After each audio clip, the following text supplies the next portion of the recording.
Chapter 2. Dominion over Radiation. Has Vladimir been up to something unusual again? Anastasia inquired of her grandfather, who had rushed over to us.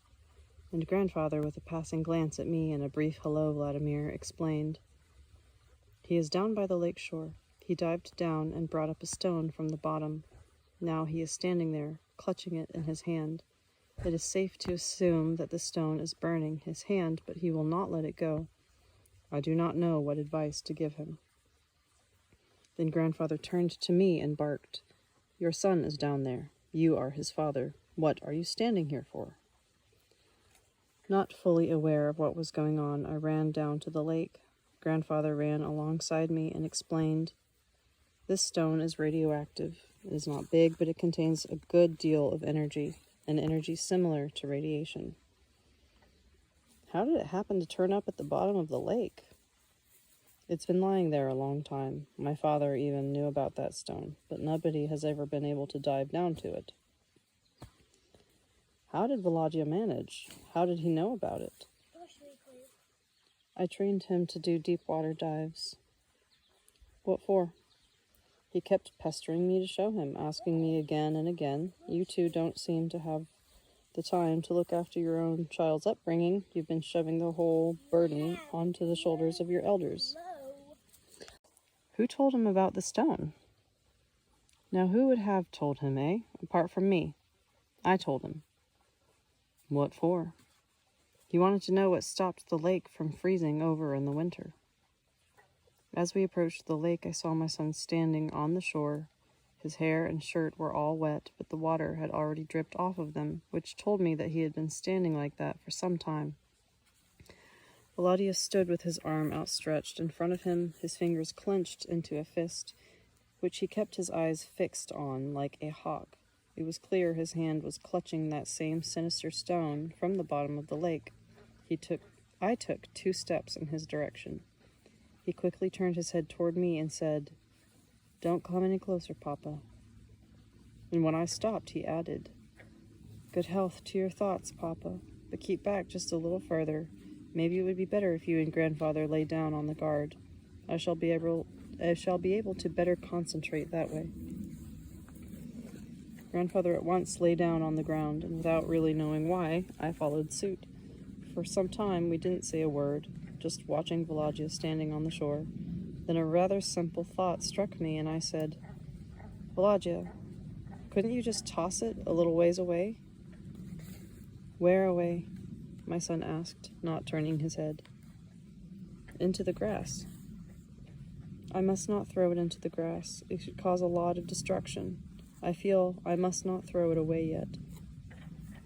"So does that mean that you're going to keep standing there a day or 2 days? What next? You're going to stand there a whole week? A month even?" "I'm thinking about what to do, Papa. Let us keep quiet and give thought a chance to find the solution without being distracted." Grandfather and I lay silently on the grass and looked at Vladimir. And all at once I became aware of Anastasia approaching, slowly, too slowly under the circumstances, from the other end of the shore. When she got about 5 meters from Vladia's position, she sat down at the water's edge, as if nothing unusual were going on. She let her feet dangle in the water and stayed there, that way for some time. Eventually she turned to our son and very calmly inquired, "Is it burning your hand, son?" "Yes, Mama," Vladimir replied. "What were you thinking about when you fetched the stone, and what are you thinking about right now?" "The stone is giving off energy, similar to radiation. Grandfather was telling me about it. But man also gives off energy. I know that. And human energy is always stronger than any other. It cannot be dominated by any other. I brought up the stone, and I am holding it. I am trying with all my might to repress its energy, to send it back inside the stone. I want to demonstrate that man has dominion over any radiation." "And are you succeeding in demonstrating the superiority of the energy coming from yourself?" "Yes, Mama, I am succeeding. only it is becoming increasingly hotter. It is burning my fingers and palms just a little bit. Why do you not throw it away? I feel that I must not do that. Why? I feel it. Why? It will explode, Mama. It will explode just as soon as I open my hand. There will be a big explosion. You are correct. It will explode. The stone is giving off the energy accumulated inside it. You used your own energy to repress its flow and direct it back inside. You used your thought to shape the nucleus within the stone, and your energy is now building up inside of it along with its own. It cannot go on accumulating indefinitely. It is already raging within the nucleus you formed with your own thoughts. It is getting hotter, and the stone is burning your hand. I realize that, and that is why I am not letting go of my hold. Outwardly, Anastasia was the picture of calm. Her movements were slow and smooth. Her speech was measured and with pauses. I could still feel, however, the extremely intense concentration of her thought. They must have been working faster than ever. She rose to her feet, gave what appeared to be a lethargic stretch, and said quietly, "That means you realize, Volodya, that if you open your hand suddenly, there could be an explosion." "Yes, Mama." "That means you have to release it gradually." "How?" "Just a tiny bit at first. First, ease up on your thumb and index finger to expose just a fraction of the stone. Picture in your mind right off how the energy you directed into the stone is emanating straight upward like a ray, and its own energy will begin to follow suit. Be careful. The ray must be directed only straight up." Concentrating all of his attention on his tightly clenched fist, Volodya gradually eased the pressure on his thumb and index finger. It was a sunny morning, but even in broad daylight, one could see the ray emanating from the stone. A bird flying way up high fell into the ray and was immediately transformed into a puff of smoke. It looked as though a small cloud exploded in vapor when the ray passed through it. A few minutes later, and the ray was scarcely noticeable. "Oh, I have been sitting here with you too long," said Anastasia. "I think I may go and make us some breakfast while you amuse yourselves here." She took her time leaving. After going only a few steps, she staggered a bit, then headed down to the water and washed her face. No doubt her outward calm had concealed an incredible inner tension. She had hid it so as to not frighten her son and interfere with his actions. "How did you know exactly what I should do?" Volodya called out after the receding figure of Anastasia. "How indeed?" Grandfather echoed mockingly. He had already got up from the ground and was feeling in much better spirits. "What do you mean, how? At school, your mom was a top-notch pupil in physics." He burst out into a loud guffaw. Anastasia turned toward us and broke into laughter herself, explaining, "I had not known about that before, son, but whatever happens, you always need to look for and find a solution, and not to let your thought be fettered by fear." When the ray could no longer be seen at all, Volodya opened his hand completely. A small oblong stone was lying quietly on his palm. He stared at it for some time, muttering under his breath as he addressed the stone, "What is inside you is no match for man." Then he once again closed his hand into a fist and dived straight into the water without taking off his shirt. It was a good 3 minutes before he resurfaced and headed back toward the shore. "I was the one who taught him how to hold his breath that long," Grandfather commented. After Volodya came out of the water, he jumped up and down to dry himself off and then headed over our way. I couldn't wait, but burst out, "Do you have any idea what radiation is, son? I guess you don't. If you did, you wouldn't have gone and fetched that wretched stone. Can't you find yourself some other business to poke your nose into?" "I know all about radiation, Papa," Grandfather told me about the disasters that have happened at your nucleus power plants, about your atomic weapons, and the dangers now posed by the storage of nuclear waste. So what's all the interest in this stone lying at the bottom of the lake? What about it? Yes, indeed, what about it? Grandfather joined the conversation. You preach at him, Vladimir. I'm going to have a little rest. It seems that lately your son has been making a few demands on me. Grandfather started heading off, leaving me alone with my son. And here he was, standing in front of me in his shirt, all dripping wet. He was evidently quite upset about the worry that he had caused us all. I didn't feel like nagging him any further. I simply stood there without saying a word, not knowing how to begin. Vladimir was the first to speak. You see, Papa, Grandfather told me that these nuclear waste facilities are extremely dangerous. According to probability theory, they can do irreparable harm to many countries and the people living in them, and to our whole planet besides. They can, of course, but what does this have to do with you?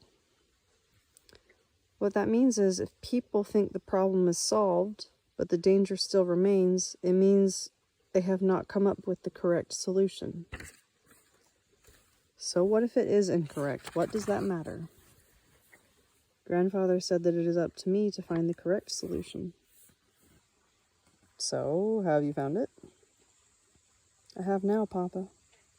There he was, standing before me, my 9-year-old son, soaking wet, with an injured hand, but entirely confident in himself, speaking in a calm and confident tone of voice about how to solve the problem of storing nuclear waste. An altogether peculiar situation. After all, he is no scientist, no nuclear physicist, and doesn't even study in a regular school. Most peculiar. Here's this boy standing in his wet clothing on the shore of the Taiga Lake and discussing the safe storage of nuclear waste. Not counting on any kind of effective solution on his part, I asked simply in the interest of keeping the conversation going. Well, what specific conclusions have you come to regarding this insoluble problem? Of all the possible variants, I think the most effective is deconcentration. I'm not sure what you mean. Deconcentration of what? Of nuclear waste, Papa. How so? I came to the realization, Papa, that radiation in small doses is not at all dangerous. It is present in small quantities everywhere, in us, in plants, in the water, and in the clouds. But the real danger comes when too much is concentrated in one place. In the nuclear facilities Grandfather was telling me about, a whole lot of radioactive objects are concentrated together in one place. Well, everybody knows that. Radioactive waste is hauled off to specially constructed storage facilities which carefully are protected from terrorists. They've got specially trained personnel who ensure there are no violations of proper storage technology. Quite right, Papa, but the danger still exists. And catastrophe is inevitable, caused by someone's specific thought imposing a wrong decision on people. You know, this problem, son, is being investigated in scientific institutes by highly qualified specialists. You're not a scholar and you haven't studied science, so you're not capable of solving such an important question. It's modern science that ought to come up with an answer. But what has been the result, Papa? After all, it is precisely the inventions of modern science that have caused people to be subjected to great danger. Of course I don't study in school. I do not know the science you are talking about, but... He fell silent and he lowered his head. What does that but of yours mean? Why did you stop, Vladimir? I have no desire, Papa, to be a pupil in that school or to study the science that you have in mind. Why not? Because, Papa, that kind of science is what leads to disasters. But there is no other kind of science. There is. Reality should be determined only through one's own self, says Mama Anastasia. I understand what that means, and I am studying or determining. At the moment, I do not know how to put it more specifically.